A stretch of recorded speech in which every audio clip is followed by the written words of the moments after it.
Husayn is the lantern of guidance and the ship to salvation, and the ship to salvation. الحسين مصباح الهدى وسفينة النجاة.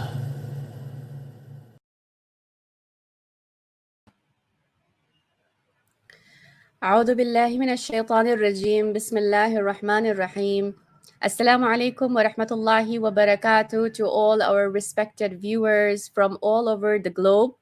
And thank you for joining us on Lantern of Light's Muharram Summit, titled Wisdom Behind Grief Through Karbala, with me, your host, Sakina Habib. First of all, I would like to extend my heartfelt condolences to you all on the martyrdom of the Master of Martyrs, Aba Abdullah al-Husayn alayhi salam, and of course his companions. And also I would like to extend my condolences to the time of our Imam al-Mahdi, Ajlallahu ta'ala farajahu sharif. And thank you once again for joining us on this beautiful Husayni divine banquet. I want to ask you, how have you been finding our Muharram podcast this year? And how have you been finding this summit, which has been focused on the concept of the wisdom behind grief through the lens of Karbala? As you know, we've been having some amazing speakers during these ayyam, and we are getting to learn so much. We have unpacked the positive side of psychology, the positive aspects of overcoming grief, evolving positively around grief. We have also touched upon the cycle of grief, how the emotional stages take place, how can one overcome grief, how can one help others in the process of grieving. And most importantly, we have highlighted and connected this to the context of Karbala, seeing how Bibi Zainab salamullahi alayha found beauty in whatever she saw during the tragic events of Karbala, especially on the day of Ashura. And of course, there are so many other examples to look and learn from these holy infallibles during the Ayyam Azza. Now, on today's program, Lantern of Light, of course, would again like to bring a very new discussion on today's program, which will be on Ashura and mental health. As you all know, that mental health plays a very important role in our lives. And I think it's very good to connect it to the Ashura Muharram, the Ashura. And also, since I said that, we'll be unpacking positive psychology of suffering and the concept of grief, let us take a look at how one can transform this grief into actions today in this practical world. And this is a very good concept to touch upon, because there are several Muslims around the world who are struggling with identity, Islamophobia, depression, anxiety, and many other mental health issues. So at Lantern of Light, we care with passion and our transformative service that you, as our well-wishers, donors, and supporters, have helped us sustain and grow. I would like to remind you something very important. Please do not forget to like, share, and subscribe to our inspirational channel. And please donate generously for our works to continue blossom by making a donation at Lantern of Light, and also for the Isale Sawab of all your and our marhumeens, and for the Shuhada of Karbala. I would like to once again revise the Lantern of Light charity bank account details where you can donate. It's on Unity Trust Bank. The account number is 20484-923, and the sort code is 608301. Please become a Lantern of Light sustainer and donate generously to be part of our amazing volunteering team. Now, inshallah, let's move on forward to our discussion today. I am very, very honored to be joined by a very distinguished guest on today's program. Her name is Sister Khanum Amber Zehra. She is an Islamic scholar, licensed mental health and behavior support practitioner, and philanthropist, known worldwide for her social improvement projects, lectures, and Islamic subject matter expertise. She has completed masters in her field from the University of Melbourne and pursuing PhD from Hawza Ilmiya Qom. Khanum is the founder of Kaz School Global, Kaz Harmony, and Kaz Welfare Incorporated, known globally for educating Shia youth, providing services in the field of psychology to women, youth, and families, as well as committing financial resources as philanthropist for social welfare causes. Her YouTube channels are also known worldwide.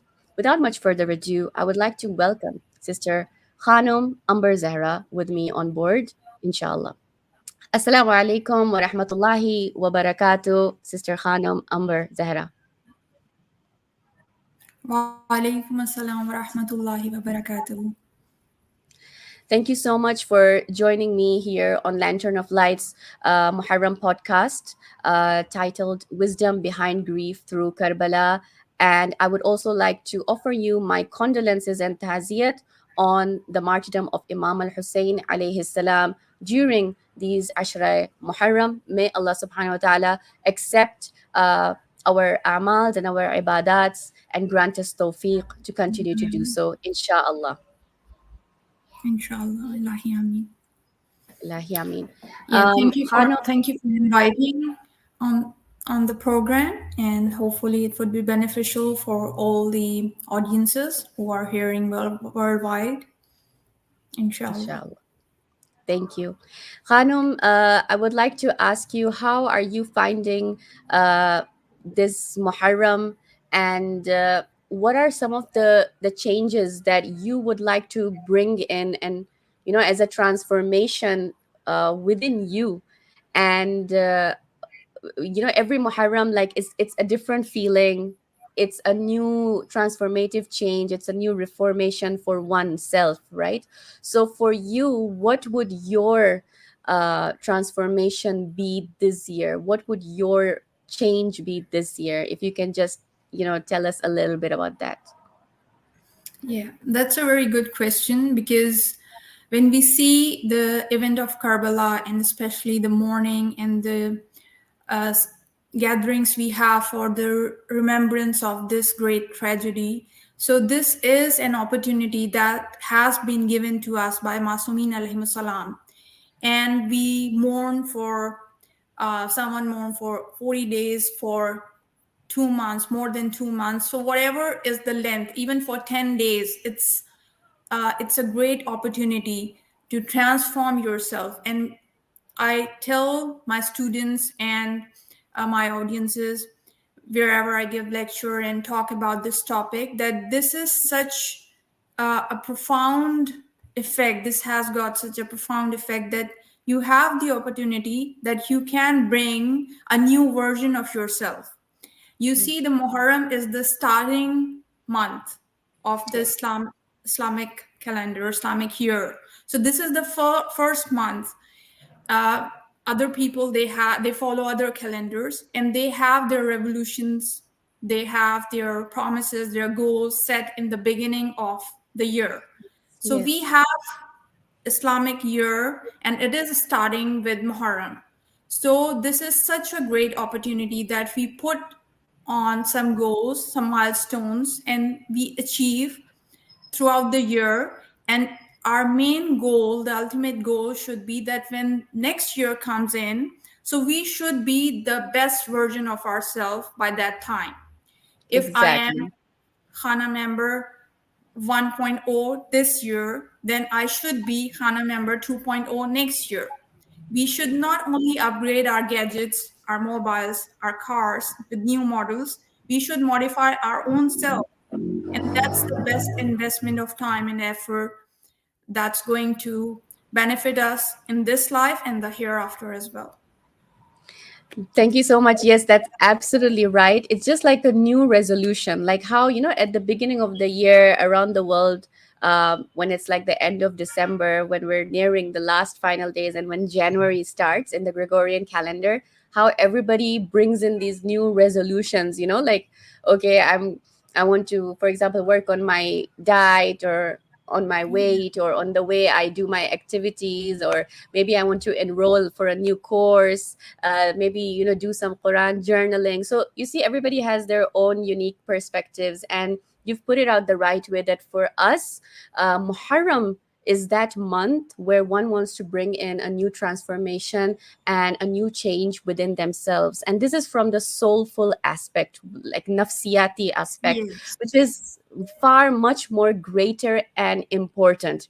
So, Khanum, when it comes to the month of Muharram, so there are different people who celebrate it differently. For example, there are some, who celebrate it in a celebratory manner. And of course, there are some who mourn. And so this is a month filled with mournings and reflection. So, Khanum, why should we remember Imam Husayn alayhi salam and Karbala through mourning rather than celebration, as shahadat is an honor? Yeah, it's a very good question. We don't celebrate because this is a protest against oppression. This is our punchline. This is our mission statement, that why we mourn, why don't we celebrate? Because this is the protest against oppression. And this tragedy of Karbala, the tragedy which we remember, and this way of remembrance has such a profound effect because it is the most effective way of conveying the message. For example, if you see someone who is standing on the road and you just pass by and he or she is laughing aloud, you are going to just stare and gaze at them, but you don't say anything. But if someone is standing there and he or she is crying, then because of your human sensitivity, because of the empathy and the sympathy, you would go and try to find out why you are crying, what's the reason behind that.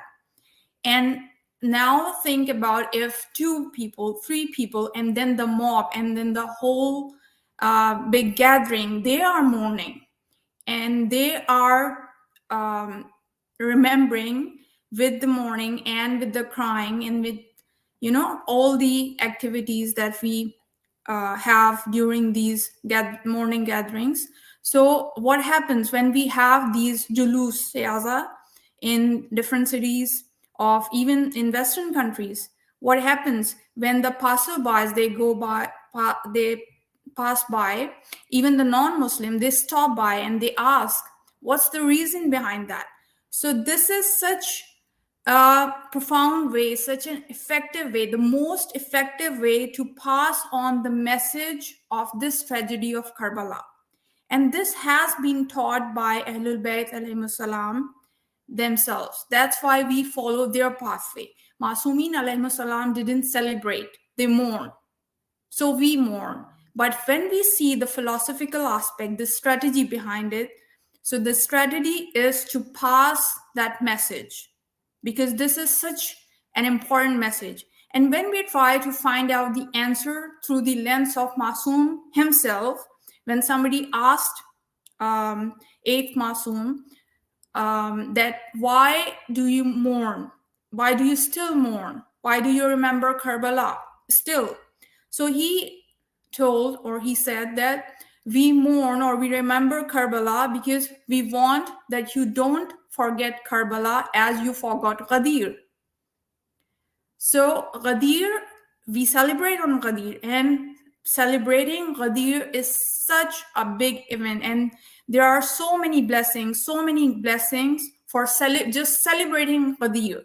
But because other sects, they don't celebrate, so we don't have that effect. We don't celebrate at that much level because it's hard to celebrate because there are clashes about the event of Ghadir.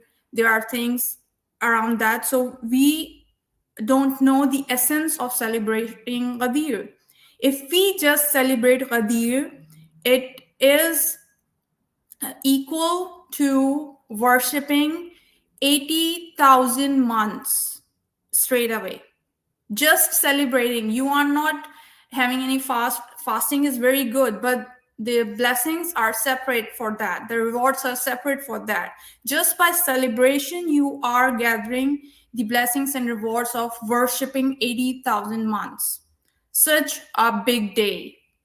So that is Ghadir, and then we have Karbala. So Masumin alayhi salam don't want us to forget Karbala. That's why we mourn. And then again, one companion asked Imam Sajjad alayhi salam, the fourth Imam, that martyrdom is your legacy. Then why you mourn, and until when you will keep mourning? Then what Imam answered? Imam answered that indeed martyrdom is our legacy, but is it also a legacy that we are dragged around in the courts, in the cities, in bazaars, and we have been humiliated? So this is the protest against that oppression. That's why Masumin alayhi salam mourned. Imam Sajjad alayhi salam, the rest of his life after the event of Karbala, and it was between 35 to 40 years, he mourned in such a profound way. It is not something he was just crying alone sitting there.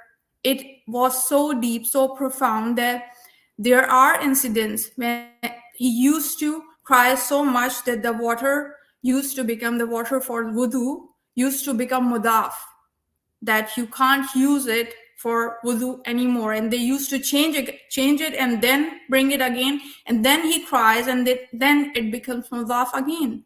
So that's the effect. And what happens then? Then they used to throw it away, and that water goes into the streets, and people used to ask, what water is that? And they used to say that this is the water in which Imam Sajjad's tears are. So Imam Sajjad's tears have become the ambassador of that grief, the ambassador of message of Karbala. So this is what we do, that we try to make our tears the ambassador of the message of Karbala. And if we are successful, even doing 1% of that, then we are the most blessed people on the face of the earth. Subhanallah. That really touched. I think it's so powerful. So powerful. The message that we see from Imam Sajjad alayhi salam, that it was so difficult to get over that grief, from Yes. whatever he witnessed, that trauma that he went through. One can't imagine. And as you mentioned clearly, that even while he was doing wudu, the water used to become mudaf. And so those tears were the ambassadors for people in the city of Medina to come to know about what happened in Karbala. Because yes, what happened in Karbala was unacceptable, and it was, of course, a voice against tyranny.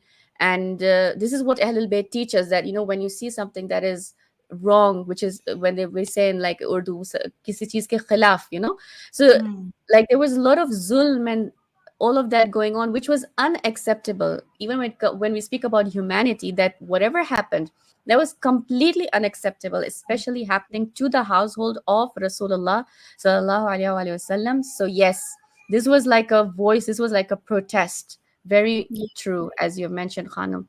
um Khanum, And now, two yes, more things I would like to add, just minor things that yeah, we need to understand, and in what time Imam Sajjad was living. This was not the time of the media. This was not the time when he was free of speaking. Even true. 2-3 people were not allowed to gather around Imam Sajjad alayhi salam. They were not allowed. So that's why he took this path of grief, and then tears, and then passing by the message through that. And the other thing that's a miracle is dua. He just made dua his tool, his weapon against the oppression, against the tyranny, to spread the message, because they can have banned, the gatherings. They can stop people to come close by to Imam, but they can't stop dua. They can't stop Imam to make dua. He's alone. He's in front of Kaaba making dua alone. But people, when they listen to those dua, and if you read dua Makarim al-Akhlaq, we have that book. If you read even one single dua, you see the whole message of Islam is there. He's talking about Usul Din, he's talking about Furu Din, he's talking about Karbala, he's talking about the treaties of right, treaties of rights and rights of humanity. All those things, all those lessons are there. So he is performing the role of imamat just through dua. This is how Imam shows the miracles. And if we see Christianity, then we see that why celebration is wrong in that way. They took the path of celebration after they say the death of Jesus Christ. We don't say death, but they say death. But they started celebrating that he went away, he gave his life just to take away our sins, and they started celebrating about it. But now what has happened? They have the spirituality has gone, the message has gone. There is just a mere celebration around, and even they don't know now what's happening. So that's the effect of celebration, and that's the celebration versus mourning. Absolutely. And I love the point about how dua is such a huge weapon. Like sometimes we underestimate it, but dua has a lot of, it has a divine connection with Allah subhanahu wa ta'ala. It is like a way how we can converse with Allah subhanahu wa ta'ala. And even during these hard times that we are going through, we always keep reminding each and everybody, all our Muslim brothers around the world, that dua is something that can really help us and unite us and defeat the tyranny that is going on around the world. So yeah, this is a great message to our viewers, that never underestimate the power of dua and never lose hope in Allah subhanahu wa ta'ala. Sister Amber, could you tell us what are the benefits of crying and weeping in remembrance of this tragedy of Karbala in the context of mental health? Yes. When we cry, when we mourn, there are some immediate effects. And those immediate effects are that it gives you the opportunity to do the catharsis, to bring out all the negative emotions. It takes away the stress. That's the best stress buster. It takes away the anxiety, the depression. And how it helps with the depression, it's really helpful. And it not only depression, it is helpful for most of the mental health issues, because in most mental health issues, we really emphasize on the importance of socialization, because we see in mental health issues, the person, he becomes isolated, he becomes aloof, apart. So he or she doesn't go outside, doesn't mingle around, doesn't talk to someone. So they become aloof, apart. But because this morning of Imam Husayn alayhi salam, remembrance of Karbala, we do it collectively. We do cry individually, but most of the time we do it collectively. So this is not something just a religious act. This is an opportunity of socialization. This is a cultural event. So they come and socialize with other people. And that's the best remedy for most of the mental health issues. Or if I'm not wrong, and if I take the courage to say, then all of the mental health issues, it has some effect. It has some positive effect. So just after crying, you feel very good. If you have, and you must have this experience, and if somebody is new, they haven't tried it, then we are giving them the message to just try it for once, go in the majlis or go in the gathering of the remembrance of Imam Husayn and just listen to those tragedies, those stories of depression. That oppression makes you cry.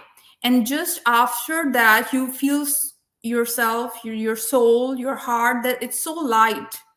You feel the contentment. You feel that a satisfaction, positivity going inside you.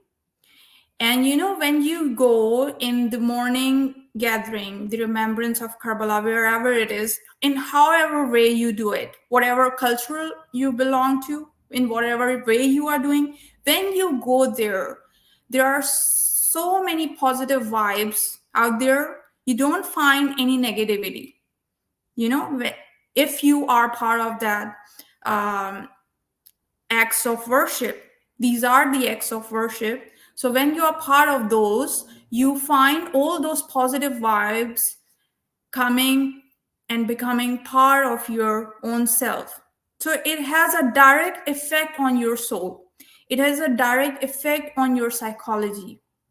It has direct effect on the mental health issues. So that's the best remedy for so many mental health diseases, so many mental health issues that we can talk about for it hours and hours with the statistics, with the data, and with the testimonials where people tell that how mourning for Imam Hussein alayhi salam help us. Very true. Yes, absolutely. And in fact, I would also like to add, when we listen to these stories as an insan, as a human, how we oftentimes like complain about the problems that we have in our lives, our personal issues, and how we become a bit nashukri and all of that. So when we listen to these stories, it makes us realize that what Imam Hussein alayhi salam and his family went through is far much more deeper and far much more painful. Like how could they even bear it? If we read especially the riwayats, some of them especially that are mentioned in the Maqtal in Urdu, they are so traumatizing that some of our even scholars, they say, it's so unbearable for a human to just read that if we were present in Karbala, we would have died out of that shock.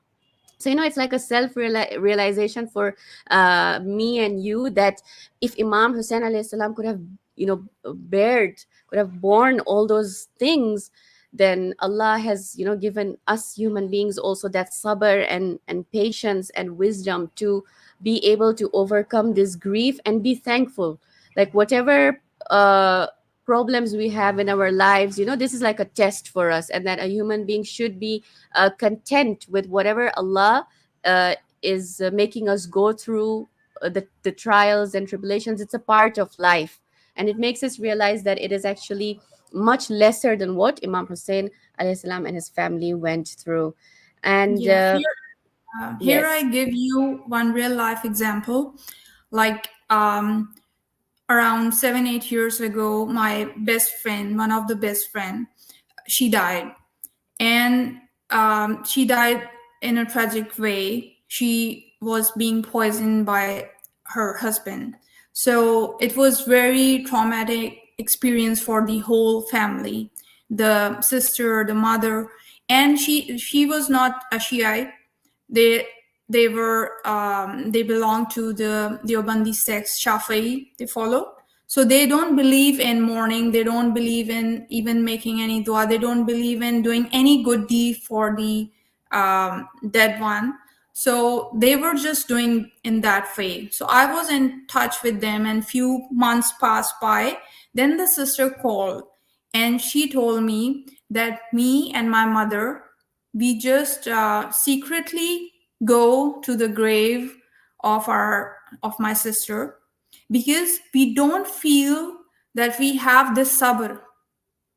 We can't get sabr.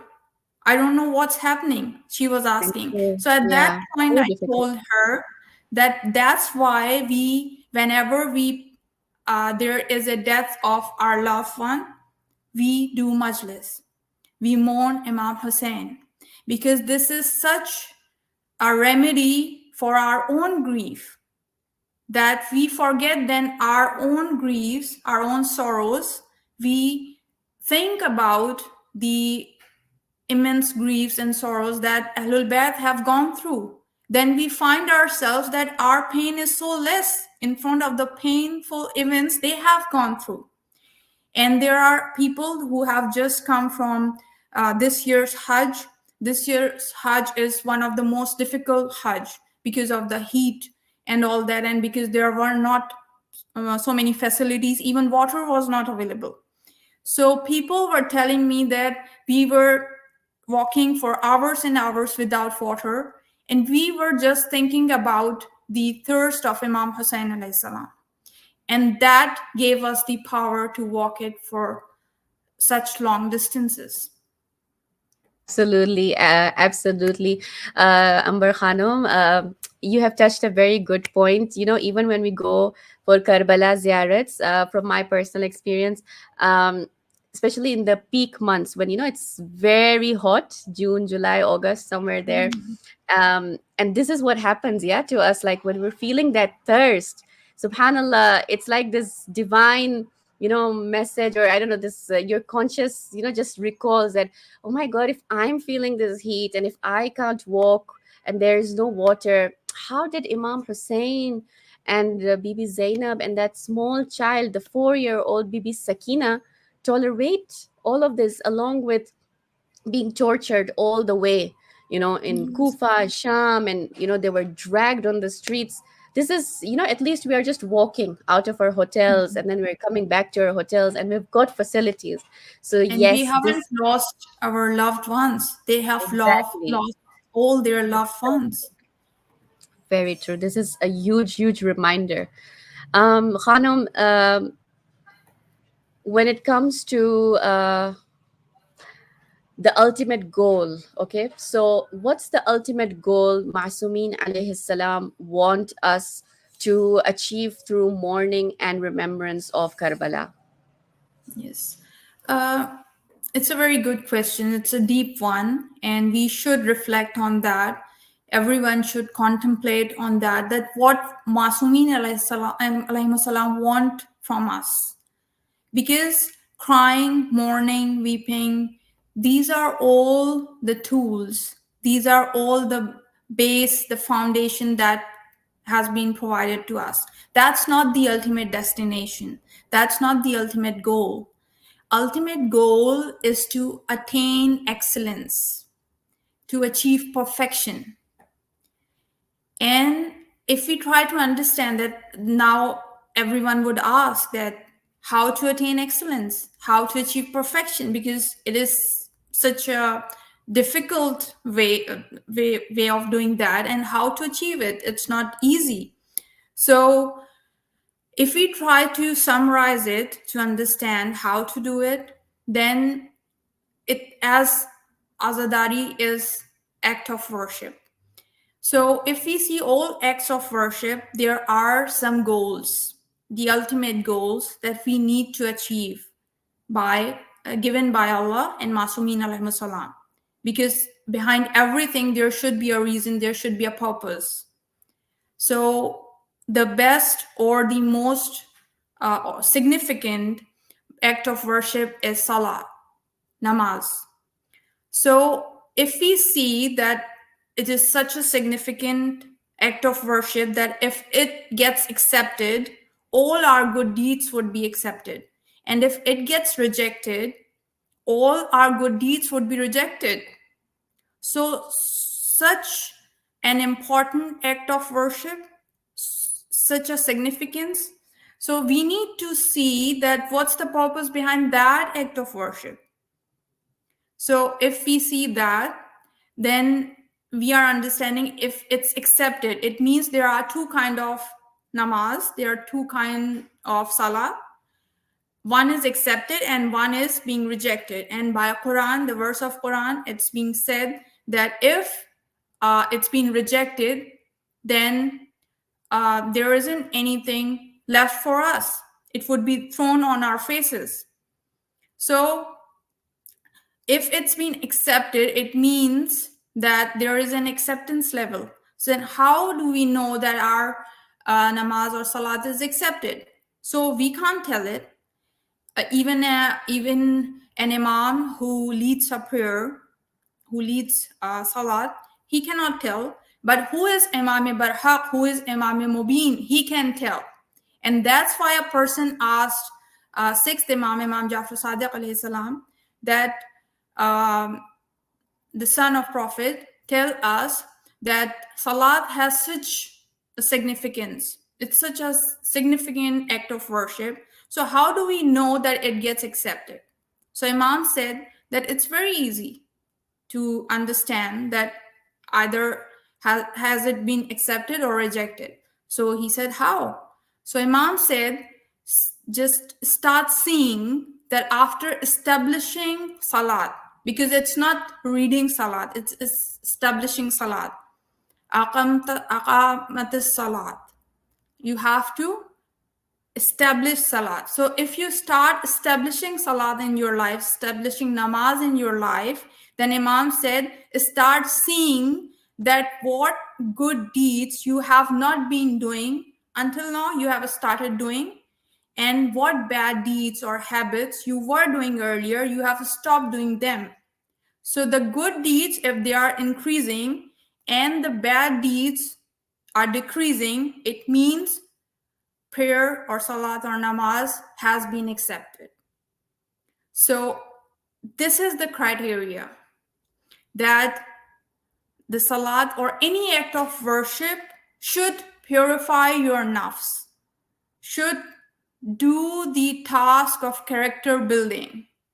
You should start doing more good deeds and less bad deeds, less sins. Be away from sins. So similar is for azadari, for mourning. That's the ultimate goal for mourning.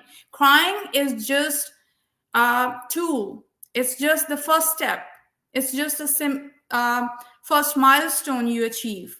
And the effect is that because you mourn, you cry, your heart softens.